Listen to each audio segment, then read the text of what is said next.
এলেমের দাওয়াত যদি না থাকে, কোনটা হালাল কোনটা হারাম কেউ জানবে না। এই মেহনতের মধ্যে আমরা জানতে পেরেছি সবচেয়ে উত্তম কথা হলো এই দেশে ইসলাম এসেছে ওলিয়া উলিয়াদের কাছ থেকে। আল উলামা ওয়ারাসাতুল আম্বিয়া, ওলিগণ আল্লাহ রাসূলের ওয়ারি। এই ওলিয়া উলাদের কোনো ভয় নাই, চিন্তা নাই, পরেশানি নাই। বলেন সুবহানাল্লাহ।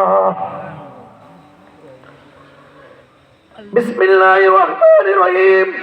কুল ইন কুনতুম তুহিব্বুনাল্লাহা ফাত্তাবিউনি ইউহিব্বুকুমুল্লাহ ওয়া ইয়াগফির লাকুম যুনুবাকুম আল্লাহু গফুরুর রহিম। আল্লাহ কালাম মাজিদে বলেন, কুল ইন কুনতুম তুহিব্বুনাল্লাহ, ও আমার বান্দারে, আমারে যদি ভালোবাসতে চাও, ফাত্তাবিউনি, আমার রাসূলের অনুসরণ অনুকরণ করো। আমার রাসূল যেভাবে জিন্দেগি